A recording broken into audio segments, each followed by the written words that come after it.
Mume wangu Saido yuko wapi? Nilikuwa sijui kale ulipotoka nikisoma wewe ni mrefu. Mume wako si marehemu wewe. Marehemu Sudi. Henda kakaida badili yake. Ni hiyo kuzurura ovyo. Mzee Saido alikesha hapa na kuuliza yuko wapi? We, hapa sina guest house. Sawa?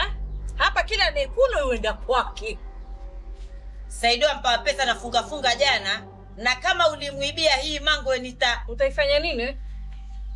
Utaifanya nini? Kama mzee Saido mwenyewe ashauza shamba, akila chake kuna ubaya gani ya kuumana nini wewe? Nenda huko kakaeda. Kisha maliza umtafute mzee Saido, na ukichelewa pesa za shamba itakuwa zishaisha. Hilo.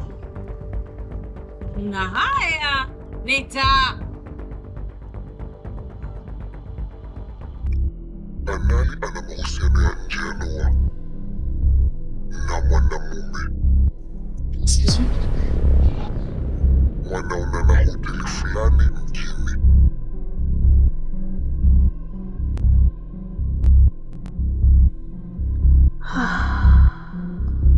Mzee Wana amenipiga 10 bila.